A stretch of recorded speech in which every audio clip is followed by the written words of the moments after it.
Hello मेरे प्यारे बच्चों, तो कैसे हैं आप सब? उम्मीद करते हैं सब बढ़िया हो। तो बच्चों आज की इस वीडियो में हम लोग सॉल्व करने वाले हैं एक्सरसाइज 9.2 का क्वेश्चन नंबर 2।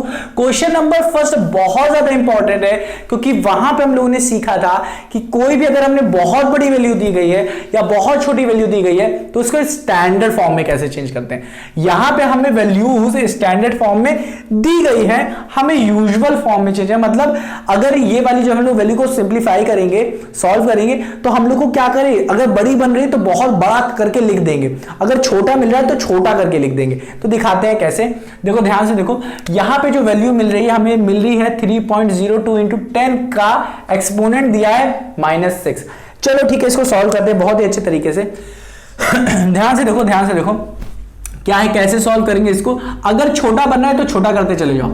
ये है, अगर मैं इधर से यहां से पॉइंट हटा दूं, इधर से अगर पॉइंट हटा दूं, यहां से पॉइंट हटाऊं, यहां से अगर पॉइंट हटाऊं तो ये बनेगा 302 अपॉन में आ जाएगा हमारा, नीचे आ जाएगा 20 क्योंकि 2 डिजिट के बाद पॉइंट। ये -6 लिखा है, -6 लिखा है तो नीचे लेके जाएंगे तो पॉजिटिव में चेंज हो जाएगा, पॉजिटिव में चेंज हो जाएगा तो ये हो जाएगा इंटू में 10 लिखेंगे, इंटू में 10 लिखेंगे और ये माइनस में था, ये हो जाएगा हमारा 6 पॉजिटिव में हो जाएगा। इसका मतलब नीचे कितने जीरो हैं, 6 7 8, नीचे कितने 302 कितने जीरो हैं 10 8 6 और ये 100 का ये वाला जीरो, तो 1 2 3 4 5 6 7 8 ऐसे लिख सकते हो। जरूरत नहीं थी बट बता रहा हूं आपको ताकि और फर्दर हम सॉल्व कर सके। अब देखो यहां पे अभी ये छोटा बनेगा, छोटा मतलब क्या, इतने जीरो के बाद पॉइंट लगेगा तो कितने जीरो हैं 1 2 3 4 5 6 7 8, तो इसको क्या करो 8 के बाद पॉइंट लगाओ, 8 संख्या के बाद पॉइंट, तो पहला 1 2 3 अब है नहीं तो जीरो लगाओ, 4 5 6 7 8 अब लगाओगे पॉइंट, तो ये हमारी क्या बन गई, स्मॉल वैल्यू बन गई। क्या बन गई, स्मॉल वैल्यू। छोटी बन रही थी तो छोटा करते चल गए, ये हमारा आ गया, यूजुअल फॉर्म आ गया इसका। इसी तरीके से इसमें भी हमें क्या करना है, छोटा बन रहा है तो छोटा बनाओ, बड़ा बन रहा है तो बड़ा बनाओ।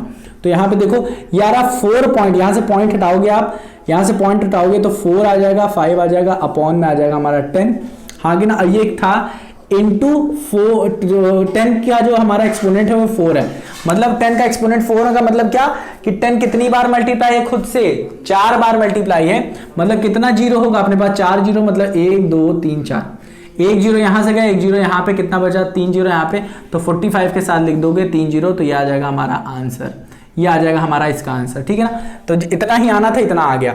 अब इसको करते हैं, इसको सॉल्व करते हैं। ये लिखा है 3 इंटू माइनस का 8 लिखा है, माइनस का 8 लिखा, 10 का एक्सपोनेंट माइनस का 8, तो हम लोग क्या करेंगे, इसे नीचे में लिखेंगे, नीचे में लिख देंगे, तो नीचे में आ जाएगा 10 का 8 आ जाएगा। हाँ कि ना, नीचे लिखोगे, न्यूमरेटर वाली चीज को नीचे में लेके रहे हो, इसको क्या करो नीचे ले रहे हो।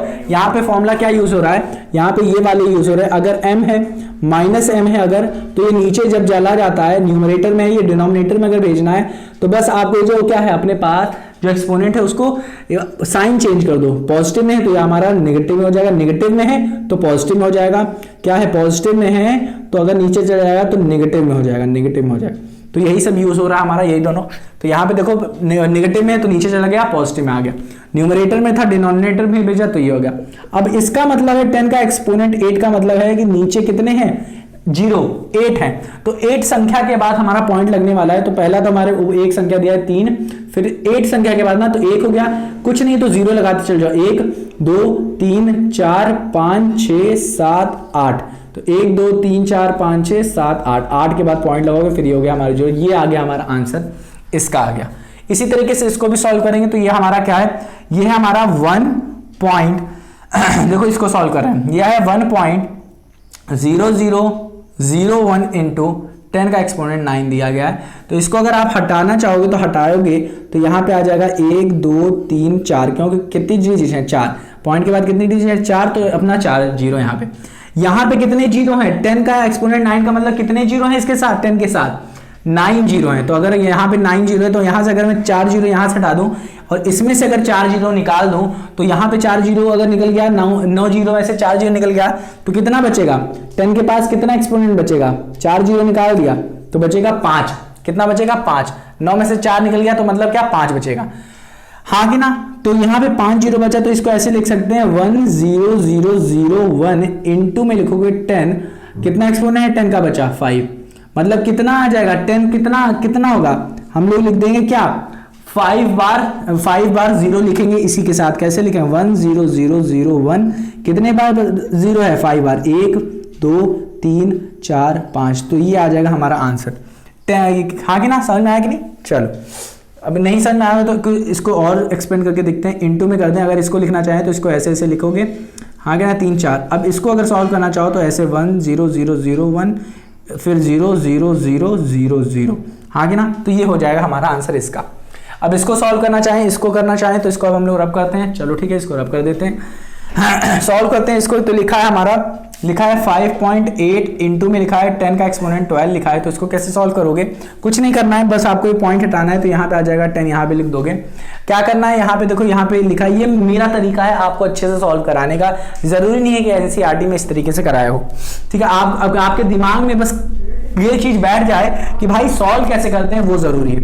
अब देखो ये क्या है, 10 का एक्सपोनेंट 12 दिया गया है, यहाँ पे 12 है, यहाँ पे 1 0 है, यहाँ पे ऊपर का मतलब क्या है, कितनी बार कितने जीरो है, यहाँ पे कितने जीरो है 12 जीरो, नीचे क्या है 1 0, तो यहाँ से 1 0 कट जाएगा और यहाँ से 1 0, तो ये हम लिख सकते हैं 58 लिख सकते हैं, इंटू में लिख सकते हैं 1 0 चला गया था 12 में से, तो यहाँ पे आ गया 11, मतलब 58 के साथ हम लोग लिख सकते हैं कितने जीरो लिख देंगे, इंटू में है ना 10, तो कितने जीरो लिख देंगे, कितने जीरो लिखेंगे, बताओ बताओ बताओ कितने जीरो लिख देंगे, लिख देंगे 11। तो 1 2 3 4 5 6 7 8 9 10 11, तो ये हो गया हमारा आंसर। इसी तरीके से इसको भी अगर देखें तो लिखा है 3.6192 इंटू 10 का एक्सपोनेंट दिया है 6। अगर चाहो तो इसको यहाँ से हटाऊंगा तो ये आ जाए 1 2 3 4 जीरो लिख देंगे नीचे यहाँ पे। तो यहाँ पे ऊपर दिया है 6 जीरो दिया गया है, नीचे 4 जीरो, तो यहाँ से 4 जीरो कट जाएगा और इसमें से 4 जीरो कट जाएगा, तो यहाँ पे 4 जीरो कट जाएगा तो कितना जीरो बचेगा 2 जीरो, मतलब 10 का हमारा एक्सपोनेंट 2 बचेगा, ठीक है। तो हमारा आंसर आ जाएगा 36192 इंटू 10 का एक्सपोनेंट 2 बचेगा। इसको हम लोग और फर्दर एक्सपेंड करेंगे तो आ जाएगा 100, तो वो 100 ये इधर लग जाएगा, मल्टीप्लाई हो जाएगा, तो वह 3619200 आंसर आ जाएगा। ये आ गया हमारा आंसर। सारा सॉल्व हो गया हमारा, क्वेश्चन नंबर 2 भी सॉल्व हो गया, क्वेश्चन नंबर 1 भी सॉल्व हो गया। जहां पे हम लोगों ने पढ़ा क्या था कि हम लोग को यूजुअल, पहले में हम लोगों ने पढ़ा कि स्टैंडर्ड फॉर्म में कैसे बदले, स्टैंडर्ड फॉर्म में यूजुअल फॉर्म को स्टैंडर्ड फॉर्म में कैसे बदलते हैं, वहां पे हम लोगों ने समझा स्टैंडर्ड फॉर्म होता क्या है, कंडीशन क्या होती है, किस तरीके से लिखा जाता है स्टैंडर्ड फॉर्म को, फिर क्वेश्चन को अच्छे से एक एक करके सॉल्व किया। यहाँ पे हमें यूजुअल फॉर्म में मतलब बहुत बड़ी बड़ी वैल्यूज दी गई थी, हाँ कि ना, उसको क्या बड़ी बड़ी क्या स्टैंडर्ड फॉर्म में दिया गया था, सारी स्टैंडर्ड फॉर्म में दिया था। हमें अगर वो बड़ी में जा रही है, कन्वर्ट हो रही है तो बड़ी में लिख देनी है, छोटी में अगर हो रही है तो छोटी में लिख देनी है, तो वो हमारा यूजुअल फॉर्म हो जाता है। अब देख रहे हो ना ये कितनी बड़ी बड़ी वैल्यूज हैं लिखी हुई हैं, तो आ रही थी बड़ी वैल्यूज तो जितनी आई थी पूरी लिख दी, छोटी में आ रही थी तो छोटी में लिख दिया, हाँ कि ना, वेरी स्मॉल में लिख दिया, ये वेरी लार्ज में लिख दिया, तो जिसमें आ रहा था उसमें हम लोगों ने कर दिया, तो वही होता है यूजुअल फॉर्म। इस चीज को या ये क्या है, यहाँ पे देख रहे हो ना, ये इसी का उल्टा यहाँ पे देख रहे हो ना, यहाँ पे देख रहे हो ना, स्टैंडर्ड फॉर्म में लिखा हुआ है। कंडीशन क्या होती है स्टैंडर्ड फॉर्म की, क्या क्या चीजें होती है, ये सब अगर आपको पढ़ना है, आपको समझना है लॉज ऑफ एक्सपोनेंट। देखो पूरे चैप्टर में बहुत ज्यादा जरूरी है आपको समझना कि लॉज ऑफ एक्सपोनेंट क्या होता है, लॉ ऑफ एक्सपोनेंट क्या होता है, ये बहुत जरूरी है। और स्टैंडर्ड फॉर्म को समझो, स्टैंडर्ड फॉर्म क्या होता है, इन सबको समझने के लिए दोनों के लिए वीडियो बनी हुई है, इसको आप जाके देख सकते हो, ठीक है, प्लेलिस्ट दी होगी उसमें देख लो, या तो आप एक बार कमेंट करके पूछ लो, तो मैं क्या करूँगा लिंक डिस्क्रिप्शन में लगा दूंगा, अगर है तो देख लो लिंक डिस्क्रिप्शन, ना हो तो कमेंट करके पूछ लो तो मैं लगा दूंगा। तो प्यारे बच्चों मिलते हैं अपनी अगली वीडियो में सॉल्व करेंगे क्वेश्चन नंबर 3, वो भी देखेंगे क्या क्या चीजें वहां पे कही जा रही है। तो प्यारे बच्चों मिलते हैं अपनी अगली वीडियो, अपना ख्याल रखना और इनको रिवाइज करना मत भूलना, क्योंकि नहीं करोगे तो घाटा आपका हो जाएगा। तो मिलते हैं अपनी अगली वीडियो में, अपना ख्याल रखना।